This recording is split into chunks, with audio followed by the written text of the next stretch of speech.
Assalamualaikum warahmatullahi wabarakatuh. Waalaikumsalam warahmatullahi wabarakatuh. Alhamdulillahillazi ja'ala ramadhana syahra as-siyama lil mu'minin. Wassalatu wassalamu ala asyrafil anbiya'i wal mursalin sayyidina wa maulana Muhammadin wa ala alihi wa ashabihil mujahidin at-tahirin, amma ba'du. Ma'asyiral muslimin rahimakumullah. Dari jumlah 12 bulan yang ada dalam agama kita, yang dihitung sejak Muharram sampai dengan bulan Zulqa'dah, maka Ramadan mendapat gelar Sayyidus Syuhur. Sayyidus Syuhur artinya raja, penghulu atau tuan dari seluruh bulan. Apa sebabnya maka Ramadan ini dinamakan Sayyidus Syuhur? Sebab yang pertama, Ramadan dipilih oleh Allah menjadi bulan tempat di mana pertama kali diturunkan ayat-ayat suci Al-Quranul Karim. Allah tidak memilih Rabiul Awal, tidak Rajab, tidak pula Sya'ban misalnya, tetapi dipilihnya Ramadan untuk menjadi bulan di mana diturunkan ayat-ayat suci Al-Quranul Karim, seperti yang dijelaskan dalam surah Al-Baqarah ayat 185. A'udzu billahi minasyaitonir rajim. Syahrul Ramadhan allazi unzila fihi al-Qur'an hudan linnasi wa bayyinatin minal huda wal furqan. Bulan Ramadan, bulan di mana diturunkan di dalamnya Al-Quranul Karim, yang merupakan petunjuk dan jalan menuju petunjuk bagi orang-orang yang beriman. Oleh sebab itu, salah satu bentuk ibadah yang sangat dianjurkan di bulan Ramadan diantaranya ialah memperbanyak membaca ayat-ayat suci Al-Quranul Karim. Yang kedua, Ramadan disebut Sayyidus Syuhur karena di dalamnya ada satu malam yang bobotnya khairun min alfi syahr. Satu malam tetapi lebih baik daripada 1000 bulan. Itu dinamakan dengan Lailatul Qadar. 1000 bulan kira-kira 83 tahun. Nilai ibadah di malam itu lebih baik daripada nilai ibadah 83 tahun. Padahal umur orang sekarang kan jarang yang sampai 83 tahun. Bagaimana ini harus kita pahami? Ma'asyiral muslimin, sejak kita akil balik sampai kepada usia kita yang sekarang ini, kalau kita mau jujur bercermin, rasanya kita harus mengakui banyak dosa dan kesalahan yang pernah kita kerjakan. Kalau kita berbuat dosa selama 40 tahun, kemudian kita bertaubat 20 tahun lamanya, kalau menurut rumus dagang, ini kan belum tertutup. Dosa 40 tahun ditebus dengan taubat 20 tahun. Tapi haruskah dosa tidak terampuni? Allah Subhanahu wa ta'ala Maha Penyayang. Disediakannya malam-malam yang istimewa, yang punya nilai khusus. Seolah-olah Allah berkata, hai manusia, kau tidak perlu putus asa. Bagaimanapun banyak dosa kau lakukan, bagaimanapun banyak kesalahan kau kerjakan, nih, aku sediakan satu malam khairun min alfi syahrin, lebih baik daripada 1000 bulan yang disebut dengan Lailatul Qadar. Kapan sih Lailatul Qadar itu? Menurut Al-Imamul Ghazali, Lailatul Qadar itu adanya pada 10 hari yang akhir di bulan Ramadan, terutama pada malam-malam ganjil. Malam 21, 23, 25, 27, dan 29. Tapi orang yang ingin menemukan Lailatul Qadar, dia harus sudah berjaga sejak awal Ramadan. Jadi nggak boleh pakai ilmu ngincer. Tahu ilmu ngincer? Tanggal 20 Ramadan nggak terawih, 21 terawih, 22 perek lagi, 23 masuk lagi, 24 nggak ke masjid. Temennya tanya, kenapa nggak ke masjid? Ini kan bukan malam ganjil, nggak turun Lailatul Qadar. Saya kira yang kayak begini dapatnya bukan Lailatul Qadar, boleh jadi Lailatul Qadar. Orang yang ingin menemukan Lailatul Qadar itu, dia harus berjaga-jaga sejak awal Ramadan. Inilah di antara tugas kita, memanfaatkan waktu-waktu yang punya nilai istimewa. Itu ada dalam agama. Dalam setiap minggu ada hari istimewa. Dalam setiap hari ada jam-jam istimewa. Dalam setiap tahun ada bulan istimewa. Coba, dalam setiap minggu ada hari istimewa, hari Jumat. Dalam setiap hari ada jam-jam istimewa, sepertiga malam yang terakhir. Antara jam 2 sampai menjelang fajar di kala subuh, itu saat-saat istimewa. Di samping saat istimewa, Allah pun menyediakan tempat-tempat yang istimewa. Solat di Masjidil Haram, pahalanya 100.000 kali ketimbang solat di masjid-masjid lain. Begitu di Masjid Nabawi misalnya, ini tempat yang istimewa. Lailatul Qadar waktu yang istimewa yang diberikan kepada kita untuk kita manfaatkan dengan sebaik-baiknya. Toh dalam kehidupan bernegara saja misalnya, kan pada setiap tanggal 17 Agustus itu presiden memberikan grasi ampunan kepada para entah itu tahanan politik dan sebagainya. Ada yang mendapat potongan tahanan, waktu-waktu yang istimewa. Inilah sebab kedua kenapa Ramadan dinamakan Sayyidus Syuhur. Sebab yang ketiga, Ramadan disebut Sayyidus Syuhur karena di dalamnya nilai kebajikan berlipat ganda adanya. Satu hadis menjelaskan, "Lau ta'lamu ummati ma fi Ramadan, latamannau an takuna as-sanatu kullaha Ramadan."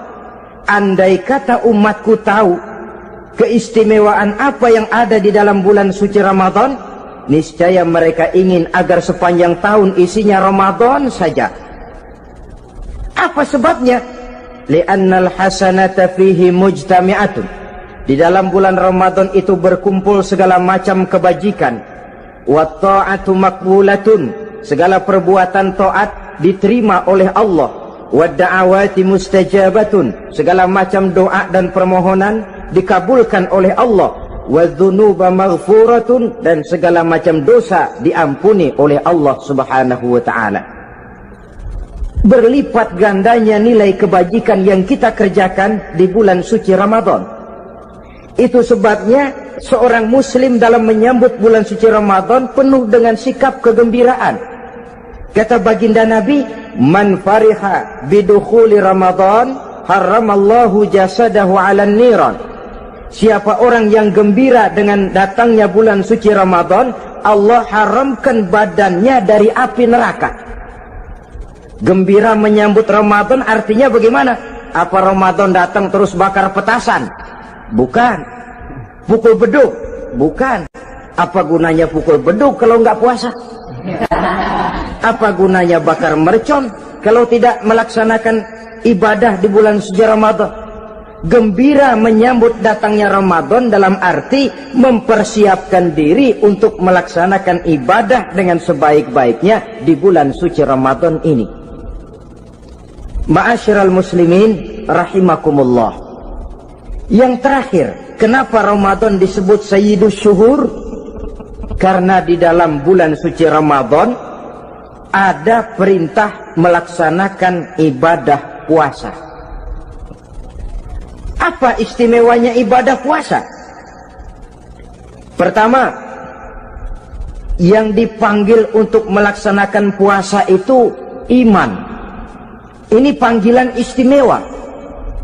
Allah menyatakan, Ya ayyuhalladzina amanu kutiba alaikumusiyam.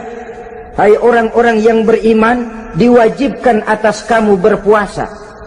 Iman yang dipanggil untuk melaksanakan ibadah puasa.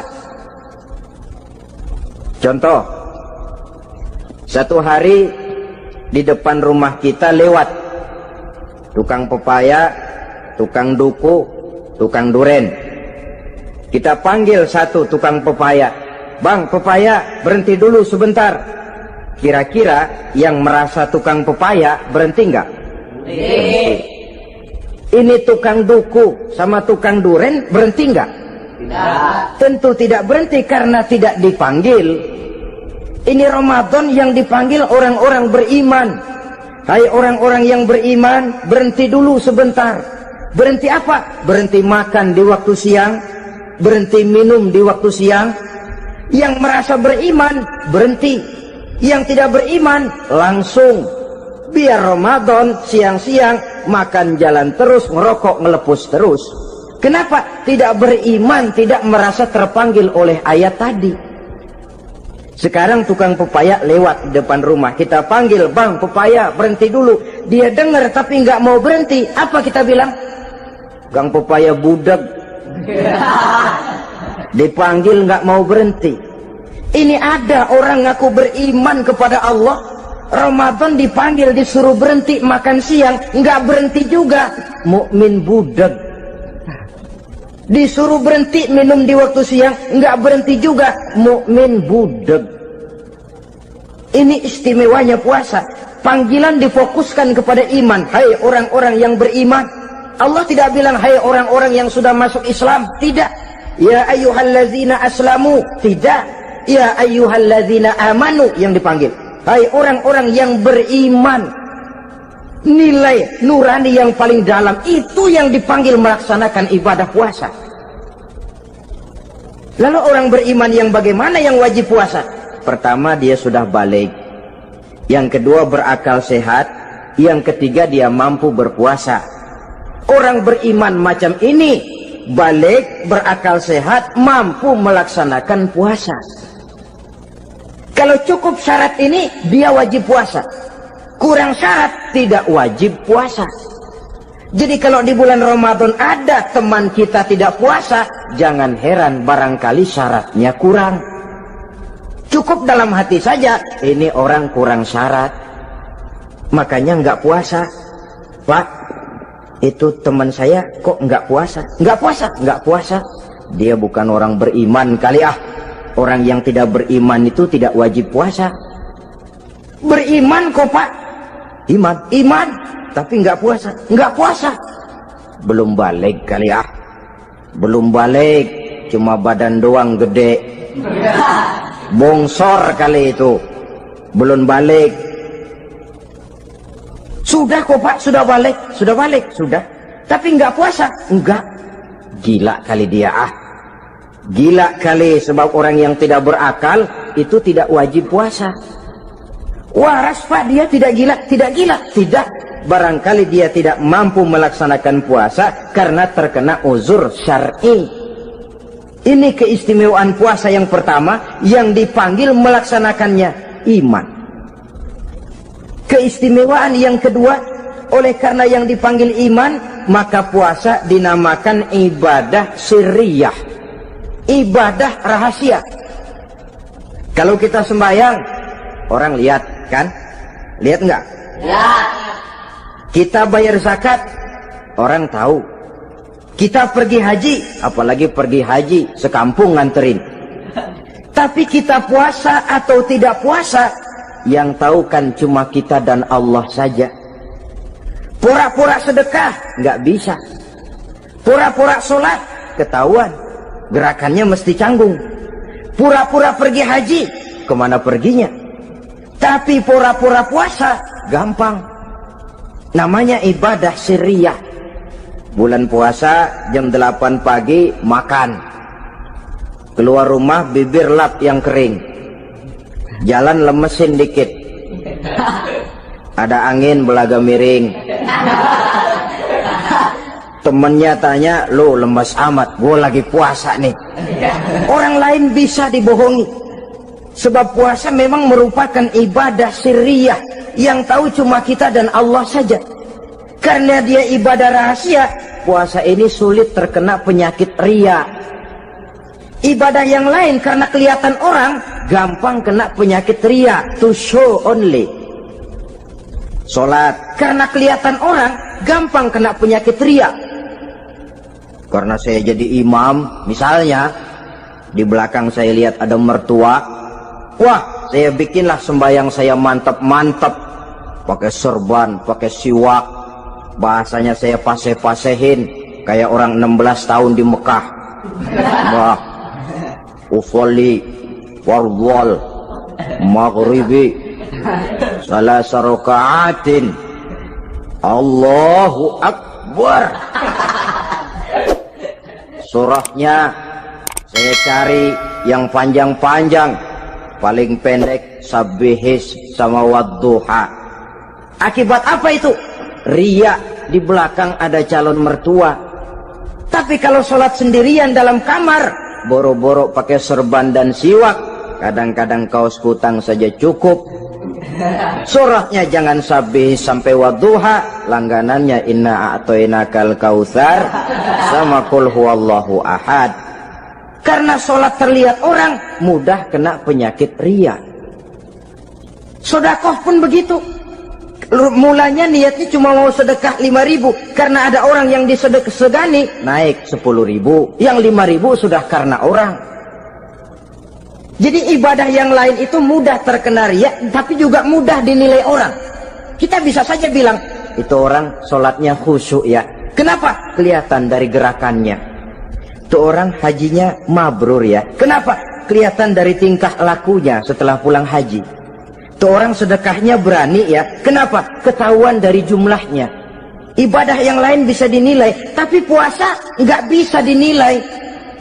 Tuh orang puasanya mantap bener ya. Kenapa? Beludah melulu. Itu bukan ukuran. Itulah sebabnya dia dinamakan ibadah sirriyah, ibadah yang abstrak, yang tahu cuma si pelaksana dan Allah saja. Ini keistimewaan puasa yang kedua. Yang ketiga, saudara-saudara, kalau ibadah-ibadah yang lain, ganjaran pahalanya itu dijelaskan oleh Allah. Sedekah kalau ikhlas pahalanya begini, haji kalau mabrur pahalanya ini, sembahyang berjamaah pahalanya ini. Untuk puasa tidak. Puasa Allah cuma bilang as-siyamu li wa ana ajzi bihi. Puasa adalah untukku, aku yang akan membalasnya. Berapa besar balasannya tidak dijelaskan oleh Allah. Apa artinya ini? Kalau saudara kerja, mandor bilang, sampean kerja sama saya, gaji satu hari 5.000. Ketahuan kan, sehari 5.000. Kita bisa kong kalingkong, ada mandor rajin, nggak ada mandor kendor. Pokoknya sehari 5.000. Tapi kalau mandor cuma bilang, kau kerja sama aku, soal gajimu nanti aku yang atur. Tidak dijelaskan berapanya, nanti aku yang atur. Ini kan mestinya kita kerja hati-hati. Sebab apa? Mungkin gaji kita lebih besar dari jumlah 5.000 kalau kerjaan memuaskan. Mungkin tidak digaji sama sekali kalau kerjaan berantakan. Tidak dijelaskannya pahala puasa menjadi sugesti bagi kita untuk melaksanakan ibadah ini dengan sebaik-baiknya. Mungkin gaji sangat besar, mungkin tidak digaji sama sekali. Sebab kata Nabi, kam min shaimin laisa lahu min siyamihi illa al-ju' wal 'atsh. Berapa banyak orang puasa, dia tidak memperoleh apa-apa dari puasanya kecuali lapar dan haus saja. Puasa sah, kewajiban gugur, nilai 0. Tidak dapat apa-apa kecuali lapar dan haus. Jadi inilah keistimewaan daripada ibadah puasa. Saudara hadirin yang saya hormati, kemudian apa sih perlunya kita melaksanakan ibadah puasa ini? Namanya syahwat. Kalau itu kita kendalikan, maka langkah hidup ini akan menjadi lurus karenanya. Benar kalau Nabi menyatakan, "Iza jaa Ramadan, futihat abwabus sama, wa ghulliqat abwabun nar, wa subsidatis sayatin." Apabila datang bulan suci Ramadan, dibuka pintu langit, dibuka pintu surga, ditutup pintu neraka, dan diikat setan-setan itu. Siapa yang ikat setan? Puasa kita. Dengan puasa kita mengendalikan nafsu. Kalau nafsu kita kendalikan, setan nggak berkutik.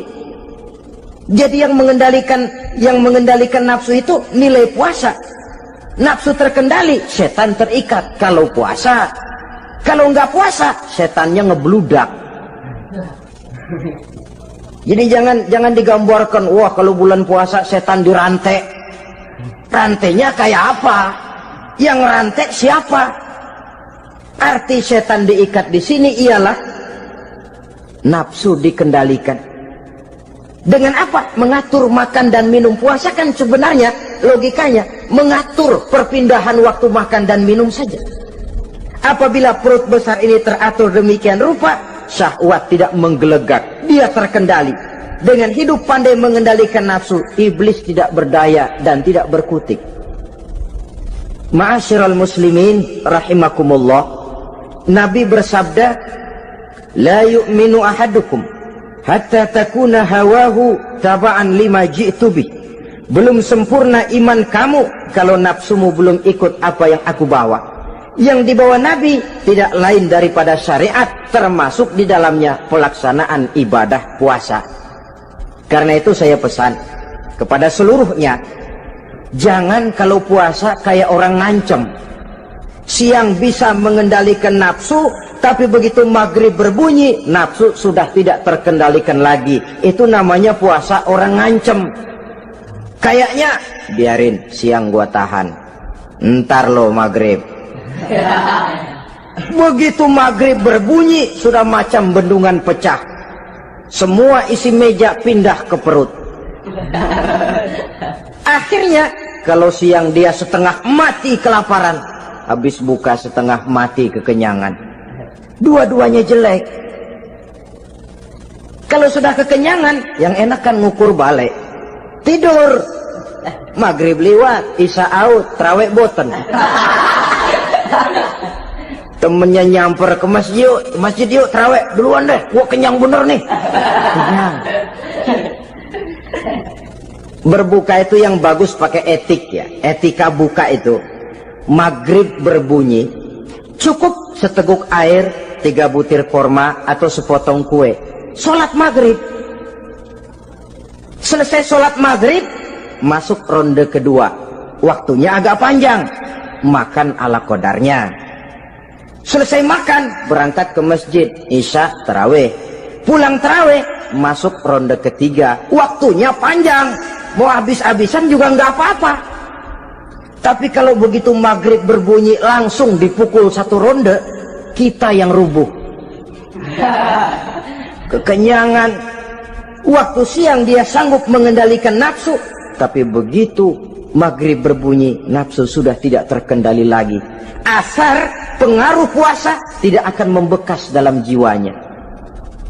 Siang jelas puasa, nggak boleh ngerokok. Begitu maghrib sampai imsak kayak lokomotif, kelebul nggak berhenti-berhenti. Tidak lagi sanggup mengendalikan diri, mumpung boleh katanya. Sampai pernah kejadian ada orang bangun sahur kesiangan, bingung dia waktunya tinggal dikit. Mau sahur dulu nggak keburu ngerokok, mau ngerokok dulu takut nggak keburu sahur, akhirnya bareng.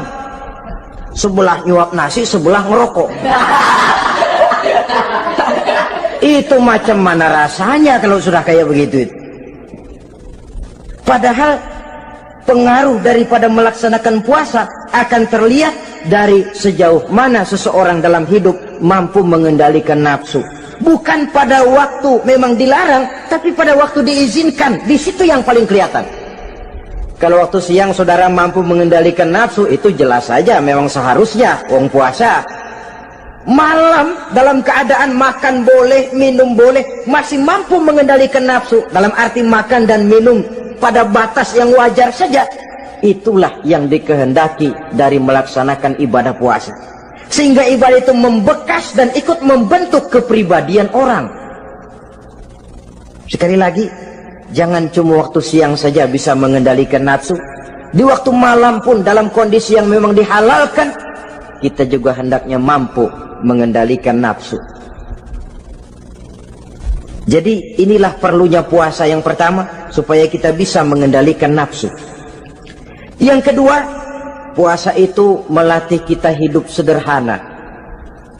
Orang sufi mengajarkan, orang yang paling kaya ini sebenarnya orang yang hidupnya paling cukup. Sedangkan orang miskin adalah orang yang kebutuhannya kelewat banyak. Maka yang paling kaya, bahkan yang maha kaya, itu sebenarnya cuma Allah. Sebab apa? Dia nggak perlu apa-apa. Makin banyak keperluan kita, makin miskin kita. Coba orang puasa lihat. Kalau sudah jam 2, jam 3, itulah barangkali memang termasuk godaannya dalam melaksanakan ibadah puasa. Kalau jam 1 siang, jam 2 siang, jangankan makanan enak, nangka busuk kita lihat legit. Barangkali cobaan di dalam melaksanakan ibadah puasa. Tapi kalau sudah maghrib berbunyi, berbuka kita kena seteguk air, sepotong roti, 3 butir korma, kenyang rasanya. Kemana keinginan yang tadi begitu menggebu-gebu? Oh, bisikan nafsu rupanya itu. Makin dalam kita merenung, makin sampai kita kepada bentuk kesederhanaan di dalam hidup ini. Puasa membentuk pribadi seorang muslim untuk jauh daripada sifat tamak bin rakus alias rakah. Tamak itu berasal dari kalimat toma dalam bahasa Arab, yang sifatnya sudah terukir dari hurufnya. Huruf to, tengahnya bolong. Huruf mim, tengahnya bolong. Huruf ain, mulutnya mangap, perutnya gede. Jadi orang tamak macam itulah. Apapun yang diberikan Allah tidak pernah ada cukupnya dan tidak pernah ada syukurnya. Sehingga Nabi menjelaskan, lau anna libni adama wadiyani min zahabin labtagha lahuma thalisan wala yamla'u jawfa ibn adam illa turab. Andai kata manusia mempunyai 2 buah ladang yang seluruhnya emas, tidak usah kepalang tanggung, ladang emas, 2 ladang semuanya ladang emas, dia tidak akan puas, dia akan mencari lagi ladang yang ketiga. Wala yamla'u jawfa ibn adam illa turab. Mulut manusia ini memang tidak akan pernah penuh kecuali kalau sudah diisi dengan tanah. Kapan diisi dengan tanah? Kalau sudah menghadap ke arah kiblat di liang lahat, nah itu baru mulut udah nggak ngerawil, diam, tenang, kalem, diisi dengan tanah. Dengan demikian kita lihat bahwa puasa makin kita hayati, makin dekat kita kepada kesederhanaan di dalam kehidupan ini. Islam tidak melarang orang untuk kaya, untuk punya harta. Yang dilarang ialah sifat rakus, serakah, dan tamak. Karena ini akan membuat orang melakukan segala macam cara, ingkar kepada nikmat Allah, tidak pandai bersyukur, pandangan matanya selalu diarahkan ke atas. Dikala hidupnya sudah serba cukup, dia masih merasa kurang. Sebab itu dia selalu kurang. Dia sudah kaya tapi masih merasa miskin saja, maka hidupnya pun miskin terus. Saudara-saudara ma'asyiral muslimin, ini hikmah yang kedua kenapa kita perlu puasa.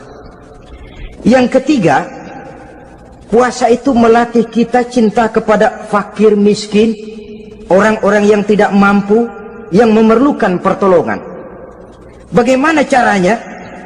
Dunia pendidikan berkata bahwa pendidikan akan lebih berhasil kalau bersifat audio visual. Mengajar anak berenang, bawa ke kolam. Mengajar anak naik sepeda, berikan sepedanya. Mengajar orang cinta fakir miskin, rasakan apa yang dirasakan oleh fakir miskin. Apa itu? Lapar, haus. Kan nggak bisa ngajarin anak berenang teori saja. Ke kolam nggak pernah. Teori hafal luar kepala. Gaya dada begini, gaya 200 meter begini, gaya kupu-kupu begini, gaya bebas begini. Teori hafal, ke kolam nggak pernah. Sekali terjun, gaya batu. Sudah nggak timbul-timbul lagi. Nggak bisa ngajar anak naik sepeda cuma teori saja. Sepedanya tidak pernah diberikan. Hafal teori, bab 1 pegang setang, bab 2 dorong, bab 3 kaki kanan naik pedal kanan, bab 4 genjot. Hafal teori, megang sepeda nggak pernah. Begitu dikasih sepeda dia naik, habis tukang bakso. Pun mendidik orang cinta kepada fakir miskin tidak bisa cuma lewat seminar, kongres, penataran, indoktrinasi. Diadakan simposium, seminar, diskusi supaya orang cinta kepada fakir miskin, tapi yang bicara orang kenyang semua.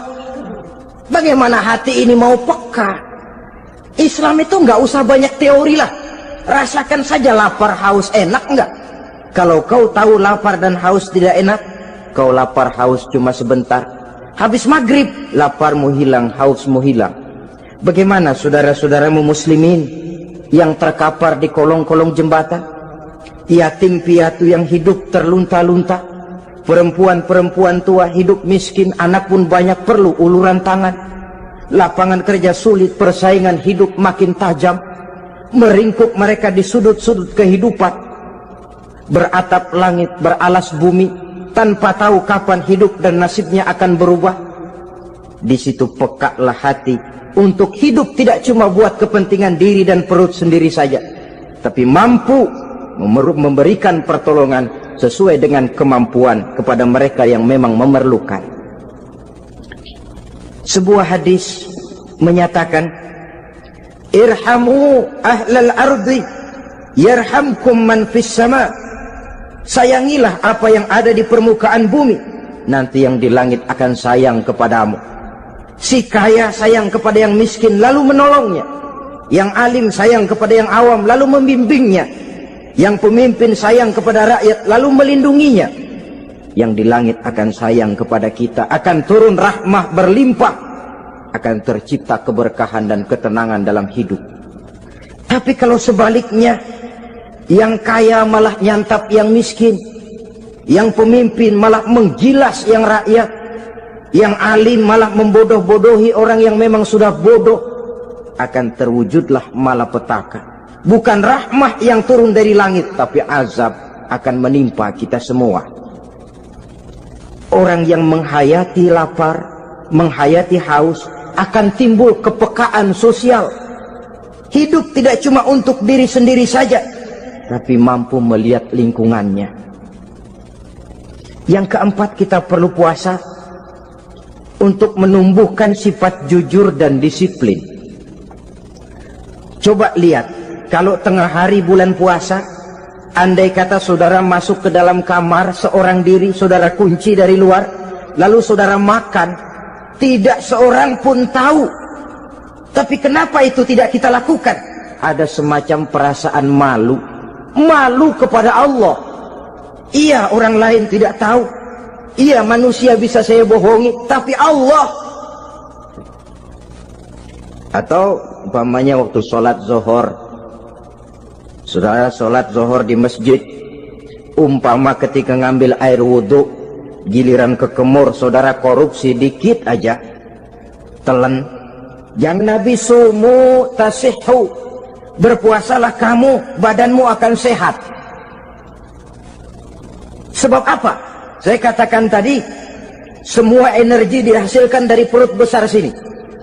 Itu makanan yang kita makan, mulai dari keju sampai singkong, mulai dari hamburger sampai combro, masuk perut besar, digiling, lalu ditransfer ke seluruh tubuh. Oleh perut besar ini mekanisme kerjanya persis pabrik besar yang kalau kita hayati, Allahu Akbar, fatabarakallah ahsanul khaliqin. Ini tangan supaya kuat kerja perlu vitamin apa, kirim ke tangan. Mata supaya awas perlu vitamin apa, kirim ke mata. Bibir supaya nggak pecah perlu vitamin apa, kirim ke bibir. Oleh perut besar ditransfer ke seluruh tubuh. Sisanya yang nggak perlu keluar jalan belakang. Kalau perut besar ini terus-menerus bekerja, ibarat mesin diporsir, dia akan cepat rusak. Maka datang bulan Ramadan, perut besar itu jangan terlalu diporsir, diberikan tenggang waktu istirahat. Sehingga Nabi memberikan jaminan, sumu tasihhu, berpuasalah kamu, pasti kamu akan sehat. Buktinya orang mati kelaparan banyak, tapi yang mati karena puasa, kalau puasanya betul, nggak ada. Maka Islam itu agama yang sesuai dengan fitrah, ya. Buktinya apa? Puasa wisol itu bukan saja tidak boleh, tapi haram. Puasa wisol artinya puasa nyambung, dari pagi sampai maghrib sampai malam sampai besok pagi lagi terus-terusan puasa, haram, karena itu bertentangan dengan fitrah. Islam tidak, cukup dari waktu imsak sampai datang waktu maghrib. Kenapa? Menurut perhitungan itu sesuai dengan daya kemampuan maksimal manusia. Sudah diukur itu. Allah yang bikin manusia kok. Jadi kalau Allah perintah puasa, itu sudah dalam kemampuan daya tampung dari kapasitas yang dimiliki manusia. Orang mati kelaparan banyak, yang mati karena puasa nggak ada. Belum pernah saya dengar ada warta berita, sari berita-berita penting dalam siaran ini, gara-gara bulan puasa orang Islam pada mati. Nggak ada. Yang mati kelaparan banyak, tapi yang mati karena puasa tidak ada. Nabi menjamin, sumu tasihhu, berpuasalah kamu, pasti badanmu akan sehat. Ma'asyiral muslimin, kalau sudah tahu kita apa perlunya kita berpuasa, pembicaraan akan saya lanjutkan bagaimana seharusnya kita puasa. Puasa yang ideal itu yang bagaimana? Al-Imamul Ghazali menjelaskan, orang yang puasa itu ada 3 macam. Pertama, saumul awam, puasanya orang kebanyakan. Orang macam ini merasa sudah puasa asal tidak makan, tidak minum, puasa sudah. Pokoknya tidak makan, tidak minum, itulah puasa. Ini puasanya orang awam. Matanya tidak pernah puasa, kupingnya tidak puasa, kakinya tidak puasa, tangannya tidak puasa. Ini puasa orang awam, kebanyakan. Hasilnya tidak mustahil seperti yang dikatakan Nabi tadi. Berapa banyak orang puasa tidak mendapat apa-apa dari puasanya kecuali lapar dan haus. Puasa sah, kewajiban gugur, nilai 0. Kan rugi ibadah semacam itu. Sebab jangan lupa, yang membatalkan itu kan 2. Ada yang membatalkan pahala puasa, ada yang membatalkan puasa. Bedanya apa? Kalau puasa batal, pahala jelas batal. Tapi kalau pahala yang batal, puasanya mungkin sah, kewajibannya gugur, tapi pahala tidak ada. Kalau yang membatalkan puasa sih umumnya kita bisa jaga itu. Sebab apa? Masalahnya konkret, kelihatan. Apa yang membatalkan puasa? Misalnya makan dan minum yang disengaja walaupun sedikit, batal. Sedikit tapi sengaja tidak mengenyangkan, batal. Mamanya pentol korek yang kecil itu, sengaja telan waktu puasa, batal. Kan sedikit pak, nggak kenyang kok. Sengaja itu yang bikin batal. Tapi kalau tidak sengaja seperti lupa, itu tidak batal. Misalnya hari pertama puasa, habis sembahyang subuh tidur, bangun jam 8, lupa kebiasaan, langsung aja nyerbu ke dapur. Dapat sepiring setengah, ingat, astagfirullah lagi puasa, betul. Setelah ingat bagaimana? Yang masih ada di mulut keluarkan, berkemur, lanjutkan puasanya, sah. Perkara sepiring setengah yang udah kadang masuk bagaimana Pak? Itu rezeki. Lawang orang lupa. Lupa itu kan jenis yang ma'fu anhu, jenis yang dimaafkan. Makan dan minum yang disengaja walaupun sedikit, batal. Batal puasanya. Apalagi muntah yang disengaja, batal puasa itu. Ukuran sengaja kan kita tahu. Apalagi hilang akal seperti gila atau pingsan, batal puasa. Apalagi hubungan suami istri di waktu siang secara sengaja, batal. Kalau sengaja. Kalau nggak sengaja, enggak. Namanya nggak sengaja. Umpamanya, saya nggak sengaja Pak, tahu-tahu udah nyampe situ, gimana? Yang nggak batal, cuma begitu ingat, buru-buru selesai mandi, lanjutkan puasanya, sah. Jangan begitu ingat sih, ingat Pak puasa, cuman tanggung. Nah, ini tanggung ini yang bikin jadi batal. Dan jangan lupa, orang yang membatalkan puasa karena hubungan suami istri, dendanya paling berat. Seorang sahabat pernah lapor, halaktu ya Rasulullah, ya Rasul, celaka saya. Ma ahlakak, apa yang bikin kamu celaka? Saya lagi puasa Ramadan ya Rasulullah, saya nggak tahan. Lalu saya nyelonong sama istri saya, pengantin baru ini rupanya. Nyelonong bagaimana? Ya nyelonong.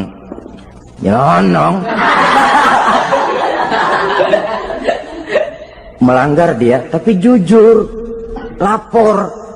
Kata Rasul, ya sudah, bayar dendanya. Dendanya apa ya Rasulullah? Bebaskan budak. Aduh, saya nggak punya budak ya Rasulullah. Tidak punya? Tidak punya. Puasa 2 bulan berturut-turut, tidak boleh diselang-seling. Syahraini mutatabi'aini, 2 bulan berturut-turut, tidak boleh diselang-seling. Gimana? Sanggup puasa 2 bulan berturut-turut? Enggak kuat ya Rasulullah. Enggak kuat? Enggak kuat. Ramadan yang sebulan aja saya nyelonong, apalagi 2 bulan. Kalau kau tidak kuat juga, beri makan 60 fakir miskin, 1 orang 1 mod ya Rasulullah. Apalagi jangan memberi makan 60 fakir miskin. Kalau istri saya di rumah sehari masak, 3 hari libur. Saya orang susah ya Rasulullah. Saya pikir lagian ya orang kebangetan juga, udah melarat sama larangan berani. Rasul masuk ke dalam kamar, keluar kembali bawa sekeranjang kecil kurma. Kalau kau tidak punya apa-apa, bawa pulang ini. Sedekahkan kepada orang-orang miskin di kampungmu sebagai pembayar dendamu. Ya Rasulullah. Apalagi di kampung saya itu yang paling miskin saya. Waduh, rusak bener ini orang. Apa marah Rasul? Beliau malah senyum. Ya sudah, kalau memang yang paling miskin kamu, bawa pulang saja itu kurma, beri makan anak istrimu di rumah. Orang ini udah melanggar larangan, dapat kurma lagi. Yang kedua, watak hukum Islam itu elastis, fleksibel, tidak kaku. Tidak kalau sudah begitu ya mesti begitu, itu tidak. Yang sering kaku kan kitanya umat Islam di dalam memahami Islam. Saudara hadirin yang saya hormati, yang tidak boleh itu pun di waktu siang. Kalau malam sejak maghrib sampai sebelum imsak, pada awal perintah puasa tidak boleh. Tapi ternyata banyak juga yang nyerempet-nyerempet. Sampai Allah turunkan, uhilla lakum lailatas siyami arrafasu ila nisaikum. Dihalalkan bagi kamu pada malam puasa bergaul dengan istrimu. Jadi barangkali di antara pendengar ini ada yang pengantin baru, tolong sabarlah di waktu siang. Tunggu maghrib berbunyi. Kalau sudah maghrib habis buka, mau buka lagi juga nggak apa-apa. Terserah saja. Ini yang membatalkan puasa. Yang kita sulit mengontrol, yang membatalkan pahalanya. Apa misalnya? Ngomong-ngomongin orang. Puasa. Ngomongin orang jalan terus. Itu ya tetangga kita. Kenapa emang? Oh, anu. Kita sih bukan ngomongin orang ini. Bukan ngomongin orang katanya. Ngomongin tuyul. Anu. Bohong. Orang puasa bohong apa puasanya batal? Tidak. Puasanya sah. Yang batal mungkin pahalanya. Saudara-saudara ma'asyiral muslimin rahimakumullah. Mata, terutama di kota-kota besar, menjaga mata ini kadang-kadang kita nggak pengen lihat tapi kelihatan. Sebab itu memang yang tidak boleh ngeliatin. Kalau kelihatan lain, kelihatan itu kan rezeki. Orang kita nggak mau tapi kelihatan. Yang kelihatan itu sebentar. Kata Imam Ali, nazaratul ula laka wa tsaniyatu alaika. Pandangan pertama untukmu, yang kedua atasmu. Jadi begitu kelihatan, ya sudah. Jangan kelihatan tapi manteng aja enggak mau. Jadi mantengnya ini yang jadi urusan. Saudara hadirin yang saya hormati, dengan kata lain, berusahalah kita untuk puasa zahir batin. Itu yang pertama tadi. Puasa tingkatnya orang saumul awam disebut. Tingkat yang kedua, saumul khawas. Puasanya orang khusus. Bagaimana ini? Di samping tidak makan dan tidak minum, panca inderanya sudah ikut puasa. Matanya puasa, kupingnya puasa. Asal ada diajak ngomong-ngomongin orang, maaf ya, kuping saya lagi puasa. Kakinya puasa, diajak jalan ke tempat yang tidak baik, dia bilang maaf saja, kaki saya lagi puasa. Diajak nyolong, maaf, tangan saya lagi puasa. Tidak cuma sekedar tidak makan dan tidak minum, panca inderanya sudah ikut puasa. Sekurang-kurangnya seperti inilah puasa kita, zahir batin. Nah, yang tertinggi disebut saumu khawasil khawas, puasa orang khusus yang lebih khusus lagi. Ini sudah the first class ini, puasanya orang VIP. Bagaimana puasanya orang ini? Di samping tidak makan dan tidak minum, puasa panca inderanya, hatinya juga sudah ikut puasa dari seluruh keinginan yang selain Allah. Wah, ini kelas tinggi. Orang yang puasa macam ini, andai kata jam 3 sore dia berpikir, ntar sore buka pakai apa ya, dia menganggap batal pahalanya. Kenapa? Masih mikirin makanan. Kalau kita kan bukan cuma mikirin, ngancem. Waduh, jam 5 di meja udah berderek es kopior, kelapa muda, cendol. Apa yang mau diminum lebih dulu? Tingkat yang tertinggi ini, hatinya juga puasa dari semua keinginan yang selain Allah. Idealnya sekurang-kurangnya kita puasa zahir batin. Zahirnya menahan diri dari yang membatalkan puasa, batinnya mencegah diri dari yang membatalkan pahala puasa kita itu. Ma'asyiral muslimin rahimakumullah. Terakhir, Rasulullah sallallahu alaihi wasallam membagi bulan Ramadan itu menjadi 3 bagian. Sepertiga yang pertama, tanggal 1 sampai 10 Ramadan, masa turunnya rahmah, turunnya kasih sayang Allah. Kalau istilah sepak bola, tanggal 1 sampai 10 Ramadan ini disebut babak semifinal, babak penyisihan. Sepak bola itu kalau baru tingkat babak penyisihan, pesertanya banyak, seluruh kesebelasan turun bertanding, babak penyisihan. Ramadan tanggal 1 sampai 10 babak penyisihan, putaran pertama, pasaran puasa rame, masjid musola full house, meledak, tidak sanggup menampung jamaah yang tarawih itu, yang tadarus meriah. Kenapa? Maklum babak penyisihan, seluruh kesebelasan turun bertanding. tanggal 1 sampai tanggal 10 Ramadan. Bila itu selesai, selesailah putaran pertama, masuk putaran kedua, sepertiga yang kedua tanggal 10 sampai 20 Ramadan, masa maghfirah, masa turunnya ampunan dari Allah, masuk babak semifinal. Sepak bola itu kalau sudah babak semifinal, itu kan sudah banyak kesebelasan yang masuk kotak. Maka 10 Ramadan ke atas, pasaran puasa mulai menurun. Yang enggak puasa mulai nekat. Yang tadarus sudah mulai sayup-sayup sampai. Sementara barisan orang sembahyang tarawih di masjid mulai mengalami kemajuan dengan pesatnya. Barisannya makin maju ke depan. Maklum, tidak semua kesebelasan tangguh. Ada yang sejak bertanding sudah berhitung. Kita sih bakalan kalah jelas, yang penting main aja dulu dah. Ada yang rajin ke masjid, motifnya lain, ada. Karena ikut-ikutan teman, karena malu sama mertua, rajin terawih, karena nganterin, rajin terawih, bayangnya paling belakang berdua lagi.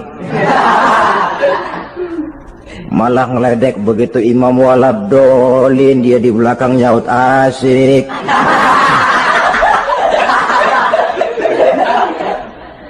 Yang kayak begini ini sudah nggak bakal tahan lama, akan gugur di babak semifinal. Puncaknya putaran terakhir tanggal 20 sampai akhir Ramadan, masa itkun minan nar, masa pembebasan dari api neraka, masuk babak final. Kalau sudah babak final, ya pesertanya nggak banyak sudah. Ramadan tanggal 20 ke atas babak final, pesertanya nggak banyak. Sebab apa? 20 Ramadan ke atas pikiran orang sudah bercabang itu. Yang punya kampung sudah siap-siap mau pulang mudik, lebaran di buah kampung, puasa ke enggak, yang penting pokoknya lebaran. Yang pegawai negeri gajinya kecil, anaknya banyak, palanya ngebet. Yang belum punya sepatu, belum punya baju, macam-macam problem, sehingga konsentrasi ibadah menurun.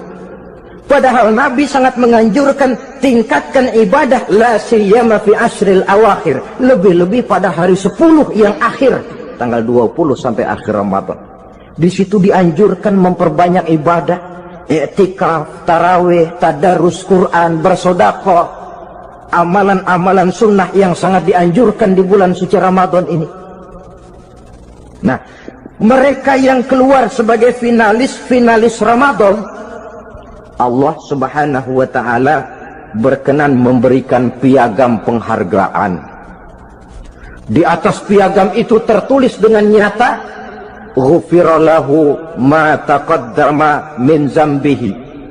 Pemegang piagam ini dinyatakan keluar sebagai finalis Ramadan, kepadanya diberikan penghargaan dengan jaminan ampun terhadap seluruh dosa yang pernah dia kerjakan. Sehingga dia keluar Ramadan, masuk 1 Syawal seperti bayi baru dilahirkan oleh ibunya, bersih tanpa dosa karena sudah dibersihkan oleh ibadah Ramadan. Sehingga masuk Syawal, dia rayakan Idul Fitri, dia pantas mengucapkan minal aidin wal faizin. Minal aidin artinya semoga kita termasuk orang yang kembali. Kembali kemana? Kembali kepada fitrah. Seperti bayi baru dilahirkan oleh ibunya, tidak punya dosa kepada Allah karena sudah dibersihkan oleh ibadah Ramadan. Ini orang yang finalis, puasanya betul, tarawihnya betul, pantas mengucapkan minal aidin. Dan kalau tarawih cuma 2 malam, puasa 3 hari, lebaran paling rajin, mas minal aidin ya, minal aidin. Nggak tahu diri lo, minal aidin dari mana? Saudara hadirin, dosa kepada Allah bersih oleh ibadah Ramadan. Tinggal dosa kepada sesama manusia, berhalal bihalal di hari raya Idul Fitri. Nah, inilah pembicaraan kita pada pertemuan kali ini, dengan harapan mudah-mudahan ibadah kita diterima Allah, kita keluar sebagai finalis yang pada akhirnya masuk ke dalam kelompok minal aidin wal faizin, orang yang kembali suci kepada fitrah dan orang yang beruntung. Dengan semangat inilah kita rayakan Idul Fitri. Pernah kejadian ada orang bangun sahur kesiangan, bingung dia waktunya tinggal dikit, mau sahur dulu nggak keburu ngerokok, mau ngerokok dulu takut nggak keburu sahur, akhirnya bareng, sebelah nyuap nasi sebelah ngerokok. Itu macam mana rasanya kalau sudah kayak begitu itu? Padahal pengaruh daripada melaksanakan puasa akan terlihat dari sejauh mana seseorang dalam hidup mampu mengendalikan nafsu. Bukan pada waktu memang dilarang, tapi pada waktu diizinkan. Di situ yang paling kelihatan. Kalau waktu siang saudara mampu mengendalikan nafsu, itu jelas saja memang seharusnya wong puasa. Malam dalam keadaan makan boleh, minum boleh, masih mampu mengendalikan nafsu, dalam arti makan dan minum pada batas yang wajar saja. Itulah yang dikehendaki dari melaksanakan ibadah puasa, sehingga ibadah itu membekas dan ikut membentuk kepribadian orang. Sekali lagi, jangan cuma waktu siang saja bisa mengendalikan nafsu, di waktu malam pun dalam kondisi yang memang dihalalkan, kita juga hendaknya mampu mengendalikan nafsu. Jadi inilah perlunya puasa yang pertama, supaya kita bisa mengendalikan nafsu. Yang kedua, puasa itu melatih kita hidup sederhana. Orang sufi mengajarkan orang yang paling kaya ini sebenarnya orang yang hidupnya paling cukup. Sedangkan orang miskin adalah orang yang kebutuhannya kelewat banyak. Maka yang paling kaya, bahkan yang maha kaya, itu sebenarnya cuma Allah. Sebab apa? Dia nggak perlu apa-apa. Makin banyak keperluan kita, makin miskin kita.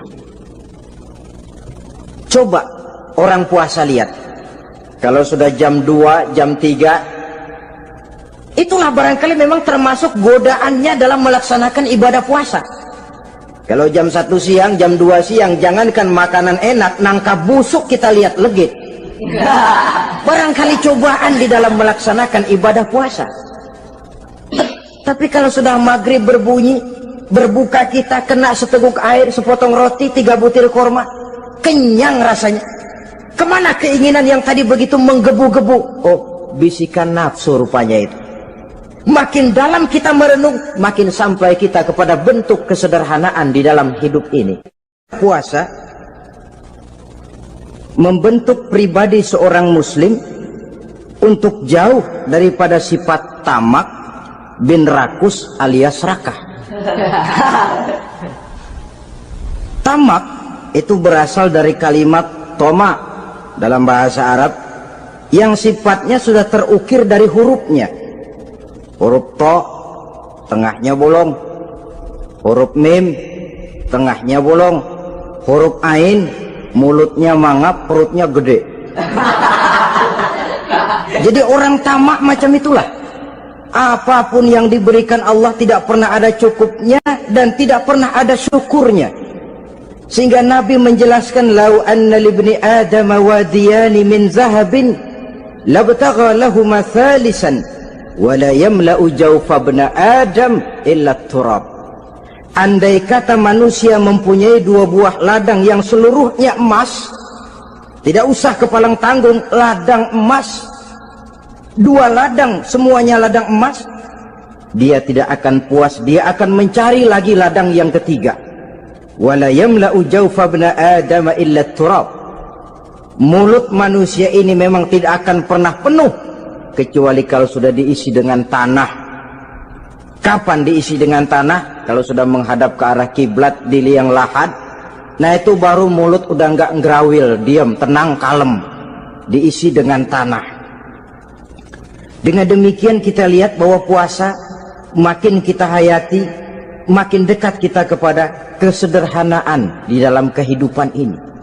Islam tidak melarang orang untuk kaya, untuk punya harta.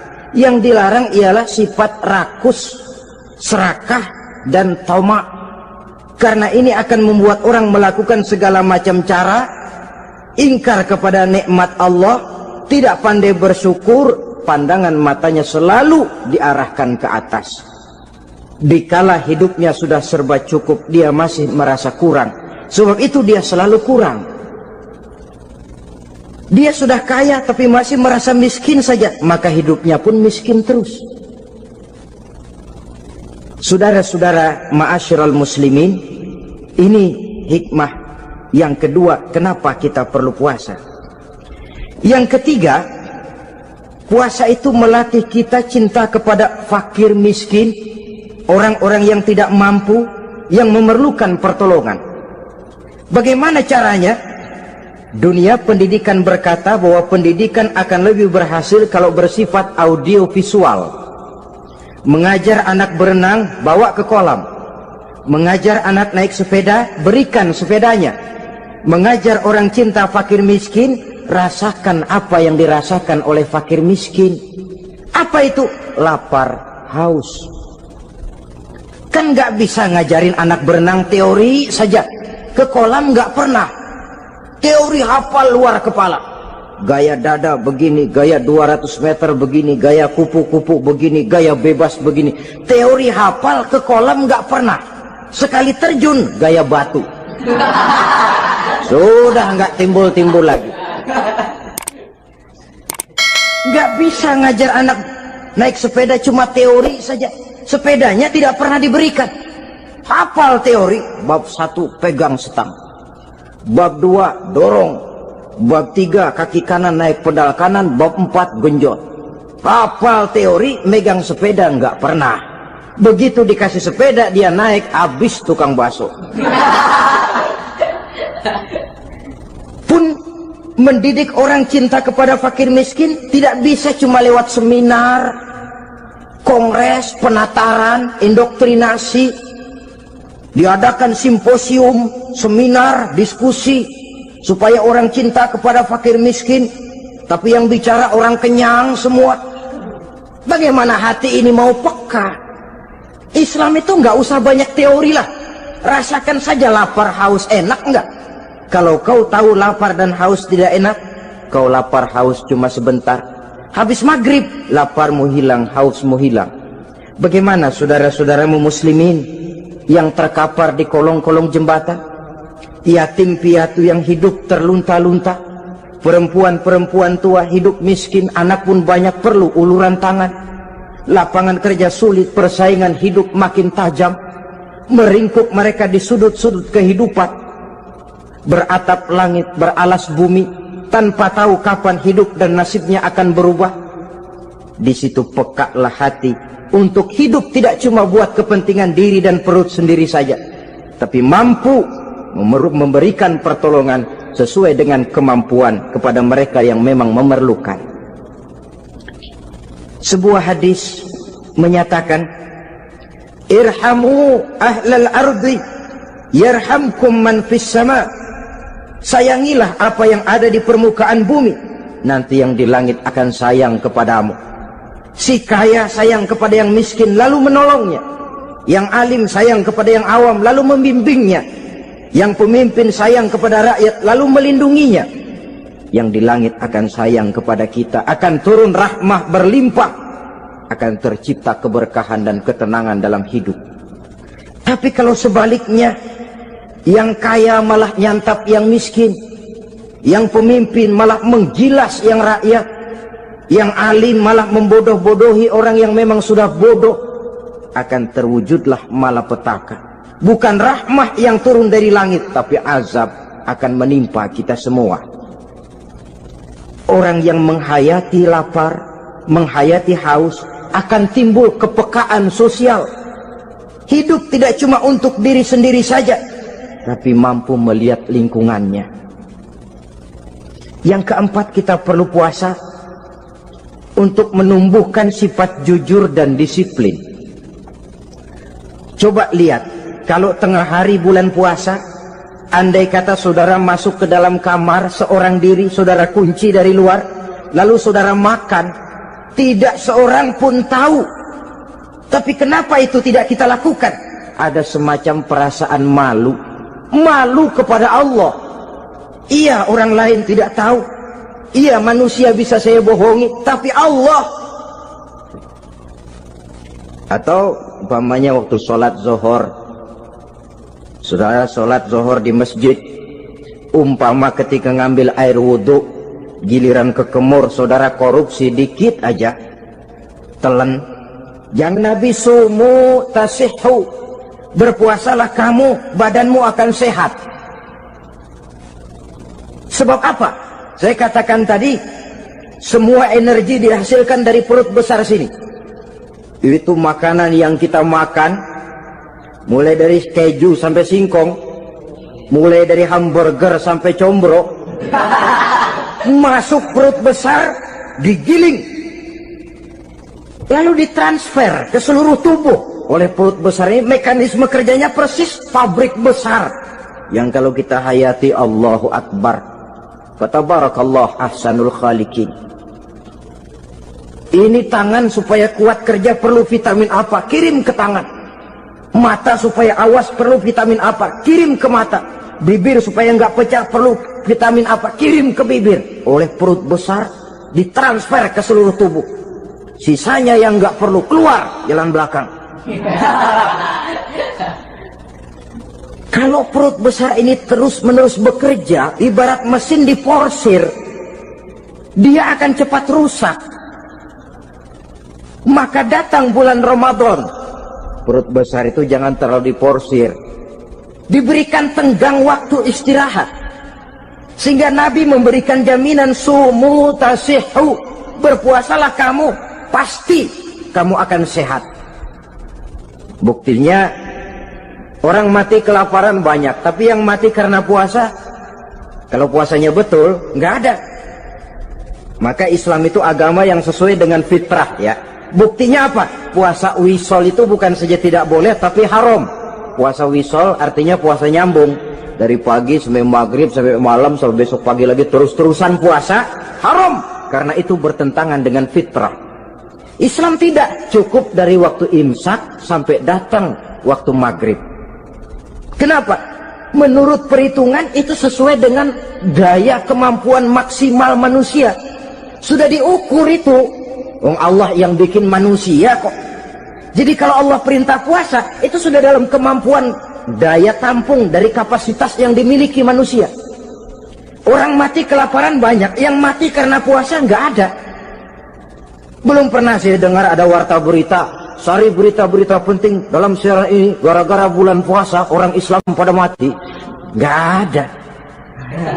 Yang mati kelaparan banyak, tapi yang mati karena puasa tidak ada. Nabi menjamin sumu tasihhu, berpuasalah kamu, pasti badanmu akan sehat. Ma'asyiral muslimin, kalau sudah tahu kita apa perlunya kita berpuasa, pembicaraan akan saya lanjutkan bagaimana seharusnya kita puasa. Puasa yang ideal itu yang bagaimana? Al-Imamul Ghazali menjelaskan, orang yang puasa itu ada 3 macam. Pertama, saumul awam, puasanya orang kebanyakan. Orang macam ini merasa sudah puasa asal tidak makan, tidak minum, puasa sudah. Pokoknya tidak makan, tidak minum, itulah puasa. Ini puasanya orang awam. Matanya tidak pernah puasa, kupingnya tidak puasa, kakinya tidak puasa, tangannya tidak puasa. Ini puasa orang awam, kebanyakan. Hasilnya tidak mustahil seperti yang dikatakan Nabi tadi. Berapa banyak orang puasa tidak mendapat apa-apa dari puasanya kecuali lapar dan haus. Puasa sah, kewajiban gugur, nilai 0. Kan rugi ibadah semacam itu. Sebab jangan lupa, yang membatalkan itu kan 2. Ada yang membatalkan pahala puasa, ada yang membatalkan puasa. Bedanya apa? Kalau puasa batal, pahala jelas batal. Tapi kalau pahala yang batal, puasanya mungkin sah, kewajibannya gugur, tapi pahala tidak ada. Kalau yang membatalkan puasa sih umumnya kita bisa jaga itu. Sebab apa? Masalahnya konkret, kelihatan. Apa yang membatalkan puasa? Misalnya makan dan minum yang disengaja walaupun sedikit, batal. Sedikit tapi sengaja tidak mengenyangkan, batal. Mamanya pentol korek yang kecil itu, sengaja telan waktu puasa, batal. Kan sedikit pak, nggak kenyang kok. Sengaja. Sengaja itu yang bikin batal. Tapi kalau tidak sengaja seperti lupa, itu tidak batal. Misalnya hari pertama puasa, di sembahyang subuh tidur, bangun jam 8, lupa kebiasaan, langsung aja nyerbu ke dapur. Dapat sepiring setengah, ingat, astagfirullah, lagi puasa, betul. Setelah ingat bagaimana? Yang masih ada di mulut keluarkan, berkemur, lanjutkan puasanya, sah. Perkara sepiring setengah yang udah kadang masuk bagaimana pak? Itu rezeki. Lawang orang lupa. Lupa itu kan jenis yang ma'fu anhu, jenis yang dimaafkan. Makan dan minum yang disengaja walaupun sedikit, batal. Batal puasanya. Apalagi muntah yang disengaja, batal puasa itu. Ukuran sengaja kan kita tahu. Apalagi hilang akal seperti gila atau pingsan, batal puasa. Apalagi hubungan suami istri di waktu siang secara sengaja, batal. Kalau sengaja. Kalau nggak sengaja, enggak. Namanya nggak sengaja. Umpamanya, saya nggak sengaja pak, tahu-tahu udah nyampe situ, gimana? Yang nggak batal, cuma begitu ingat, buru-buru selesai mandi, lanjutkan puasanya, sah. Jangan begitu ingat sih, ingat pak puasa, cuman tanggung. Nah, ini tanggung ini yang bikin jadi batal. Dan jangan lupa, orang yang membatalkan puasa karena hubungan suami istri, dendanya paling berat. Seorang sahabat pernah lapor, halaktu ya Rasulullah, ya Rasul, celaka saya. Ma ahlaka, apa yang bikin kamu celaka? Saya lagi puasa Ramadan ya Rasulullah, saya nggak tahan. Lalu saya nyelonong sama istri saya, pengantin baru ini rupanya. Nyelonong bagaimana? Ya nyelonong.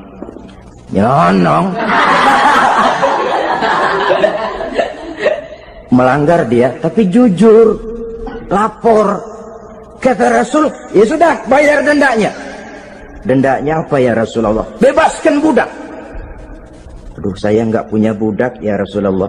Tidak punya? Tidak punya. Puasa 2 bulan berturut-turut, tidak boleh diselang-seling. Syahraini mutatabi'aini, 2 bulan berturut-turut, tidak boleh diselang-seling. Gimana? Sanggup puasa 2 bulan berturut-turut? Enggak kuat ya Rasulullah. Enggak kuat? Enggak kuat. Ramadan yang sebulan aja saya nyelonong, apalagi 2 bulan. Kalau kau tidak kuat juga, beri makan 60 fakir miskin, 1 orang 1 mod ya Rasulullah. Apalagi jangan memberi makan 60 fakir miskin. Istri saya di rumah sehari masak, 3 hari libur. Saya orang susah ya Rasulullah. Saya pikir lagian ya orang kebangetan juga, udah melarat sama larangan berani. Rasul masuk ke dalam kamar, keluar kembali bawa sekeranjang kecil kurma. Kalau kau tidak punya apa-apa, bawa pulang ini.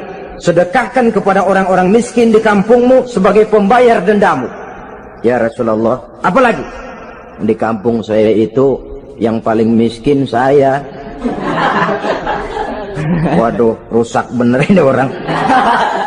Apa marah Rasul? Beliau malah senyum. Ya sudah, kalau memang yang paling miskin kamu, bawa pulang saja itu kurma, beri makan anak istrimu di rumah. Orang ini udah melanggar larangan, dapat kurma lagi. Yang kedua, watak hukum Islam itu elastis, fleksibel, tidak kaku. Tidak kalau sudah begitu ya mesti begitu, itu tidak. Yang sering kaku kan kitanya umat Islam di dalam memahami Islam. Saudara hadirin yang saya hormati, yang tidak boleh itu pun di waktu siang. Kalau malam sejak maghrib sampai sebelum imsak, pada awal perintah puasa tidak boleh. Tapi ternyata banyak juga yang nyerempet-nyerempet. Sampai Allah turunkan, uhilla lakum lailatas siyami arrafasu ila nisaikum. Dihalalkan bagi kamu pada malam puasa bergaul dengan istrimu. Jadi barangkali di antara pendengar ini ada yang pengantin baru, tolong sabarlah di waktu siang. Tunggu maghrib berbunyi. Kalau sudah maghrib habis buka, mau buka lagi juga nggak apa-apa. Terserah saja. Ini yang membatalkan puasa. Yang kita sulit mengontrol, yang membatalkan pahalanya. Apa misalnya? Ngomong-ngomongin orang. Puasa. Ngomongin orang jalan terus. Itu ya tetangga kita. Kenapa emang? Oh, anu. Kita sih bukan ngomongin orang ini. Bukan ngomongin orang katanya. Ngomongin tuyul. Anu. Bohong. Orang puasa bohong, apa puasanya batal? Tidak. Puasanya sah. Yang batal mungkin pahalanya. Saudara-saudara ma'asyiral muslimin rahimakumullah. Mata, terutama di kota-kota besar, menjaga mata ini kadang-kadang kita nggak pengen lihat tapi kelihatan. Sebab itu memang yang tidak boleh ngeliatin. Kalau kelihatan lain, kelihatan itu kan rezeki. Orang kita nggak mau tapi kelihatan. Yang kelihatan itu sebentar. Kata Imam Ali, nazaratul ula laka wa tsaniyatu alaika. Pandangan pertama untukmu, yang kedua atasmu. Jadi begitu kelihatan, ya sudah. Jangan kelihatan tapi manteng aja enggak mau. Jadi mantengnya ini yang jadi urusan. Saudara hadirin yang saya hormati, dengan kata lain, berusahalah kita untuk puasa zahir batin. Itu yang pertama tadi. Puasa tingkatnya orang saumul awam disebut. Tingkat yang kedua, saumul khawas, puasanya orang khusus. Bagaimana ini? Di samping tidak makan dan tidak minum, panca inderanya sudah ikut puasa. Matanya puasa, kupingnya puasa. Asal ada diajak ngomong-ngomongin orang, maaf ya, kuping saya lagi puasa. Kakinya puasa, diajak jalan ke tempat yang tidak baik, dia bilang maaf saja, kaki saya lagi puasa. Diajak nyolong, maaf, tangan saya lagi puasa. Tidak cuma sekedar tidak makan dan tidak minum, panca inderanya sudah ikut puasa. Sekurang-kurangnya seperti inilah puasa kita, zahir batin. Nah, yang tertinggi disebut saumu khawasil khawas, puasa orang khusus yang lebih khusus lagi. Ini sudah the first class ini, puasanya orang VIP. Bagaimana puasanya orang ini? Di samping tidak makan dan tidak minum, puasa panca inderanya, hatinya juga sudah ikut puasa dari seluruh keinginan yang selain Allah. Wah, ini kelas tinggi. Orang yang puasa macam ini, andai kata jam 3 sore dia berpikir, ntar sore buka pakai apa ya, dia menganggap batal pahalanya. Kenapa? Masih mikirin makanan. Kalau kita kan bukan cuma mikirin, ngancem. Waduh, jam 5 di meja udah berderek es kopior, kelapa muda, cendol. Apa yang mau diminum lebih dulu? Tingkat yang tertinggi ini, hatinya juga puasa dari semua keinginan yang selain Allah. Idealnya sekurang-kurangnya kita puasa zahir batin. Zahirnya menahan diri dari yang membatalkan puasa, batinnya mencegah diri dari yang membatalkan pahala puasa kita itu. Ma'asyiral muslimin rahimakumullah. Terakhir, Rasulullah sallallahu alaihi wasallam membagi bulan Ramadan itu menjadi 3 bagian. Sepertiga yang pertama tanggal 1 sampai 10 Ramadan masa turunnya rahmah, turunnya kasih sayang Allah. Kalau istilah sepak bola, tanggal 1 sampai 10 Ramadan ini disebut babak semifinal, babak penyisihan. Sepak bola itu kalau baru tingkat babak penyisihan, pesertanya banyak, seluruh kesebelasan turun bertanding, babak penyisihan. Ramadan tanggal 1 sampai 10 babak penyisihan, putaran pertama, pasaran puasa rame, masjid musola full house, meledak, tidak sanggup menampung jamaah yang tarawih itu, yang tadarus meriah. Kenapa? Maklum babak penyisihan, seluruh kesebelasan turun bertanding. Tanggal 1 sampai tanggal 10 Ramadan. Bila itu selesai, selesailah putaran pertama, masuk putaran kedua, sepertiga yang kedua tanggal 10 sampai 20 Ramadan, masa maghfirah, masa turunnya ampunan dari Allah, masuk babak semifinal. Sepak bola itu kalau sudah babak semifinal, itu kan sudah banyak kesebelasan yang masuk kotak. Maka 10 Ramadan ke atas, pasaran puasa mulai menurun, yang nggak puasa mulai nekat, yang tadarus sudah mulai sayup-sayup sampai. Sementara barisan orang sembahyang tarawih di masjid mulai mengalami kemajuan dengan pesatnya. Barisannya makin maju ke depan. Maklum, tidak semua kesebelasan tangguh. Ada yang sejak bertanding sudah berhitung, kita sih bakalan kalah jelas, yang penting main aja dulu dah. Ada yang rajin ke masjid, motifnya lain, ada karena ikut-ikutan teman, karena malu sama mertua, rajin terawih, karena nganterin, rajin terawih, bayangnya paling belakang berdua lagi. Malah ngeledek begitu imam waladolin, dia di belakang nyaut asik.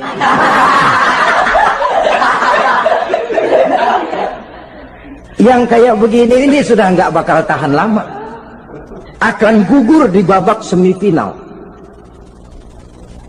Puncaknya putaran terakhir tanggal 20 sampai akhir Ramadan, masa itkun minan nar, masa pembebasan dari api neraka, masuk babak final. Kalau sudah babak final, ya pesertanya nggak banyak sudah. Ramadan tanggal 20 ke atas babak final, pesertanya nggak banyak. Sebab apa? 20 Ramadan ke atas pikiran orang sudah bercabang itu. Yang punya kampung sudah siap-siap mau pulang mudik, lebaran di buah kampung, puasa ke enggak, yang penting pokoknya lebaran. Yang pegawai negeri gajinya kecil, anaknya banyak, palanya ngebet. Yang belum punya sepatu, belum punya baju, macam-macam problem, sehingga konsentrasi ibadah menurun. Padahal Nabi sangat menganjurkan tingkatkan ibadah, la siyama fi ashril awakhir, lebih-lebih pada hari 10 yang akhir, tanggal 20 sampai akhir Ramadan. Di situ dianjurkan memperbanyak ibadah, i'tikaf, tarawih, tadarus Quran, bersedekah, amalan-amalan sunnah yang sangat dianjurkan di bulan suci Ramadan ini. Nah, mereka yang keluar sebagai finalis Ramadan, Allah subhanahu wa ta'ala berkenan memberikan piagam penghargaan. Di atas piagam itu tertulis dengan nyata, ghufira lahu ma taqaddama min zambihi. Pemegang piagam ini dinyatakan keluar sebagai finalis Ramadan, kepadanya diberikan penghargaan dengan jaminan ampun terhadap seluruh dosa yang pernah dia kerjakan. Sehingga dia keluar Ramadan, masuk 1 Syawal seperti bayi baru dilahirkan oleh ibunya, bersih tanpa dosa karena sudah dibersihkan oleh ibadah Ramadan. Sehingga masuk Syawal, dia rayakan Idul Fitri, dia pantas mengucapkan minal aidin wal faizin. Minal aidin artinya semoga kita termasuk orang yang kembali. Kembali kemana? Kembali kepada fitrah. Seperti bayi baru dilahirkan oleh ibunya, tidak punya dosa kepada Allah karena sudah dibersihkan oleh ibadah Ramadan. Ini orang yang finalis, puasanya betul, tarawihnya betul, pantas mengucapkan minal aidin. Dan kalau tarawih cuma 2 malam, puasa 3 hari, Lebaran paling rajin, mas minal aidin ya, minal aidin. Nggak tahu diri lo, minal aidin dari mana? Saudara hadirin, dosa kepada Allah bersih oleh ibadah Ramadan. Tinggal dosa kepada sesama manusia berhalal bihalal di hari raya Idul Fitri. Nah, inilah pembicaraan kita pada pertemuan kali ini dengan harapan mudah-mudahan ibadah kita diterima Allah. Kita keluar sebagai finalis yang pada akhirnya masuk ke dalam kelompok minal aidin wal faizin, orang yang kembali suci kepada fitrah dan orang yang beruntung. Dengan semangat inilah kita rayakan Idul Fitri, hari raya kembali kepada fitrah. Terima kasih banyak atas segala perhatian, mohon maaf atas segala kekurangan. Usikum wa nafsi bitaqwallah. Wassalamualaikum warahmatullahi wabarakatuh. Waalaikumsalam.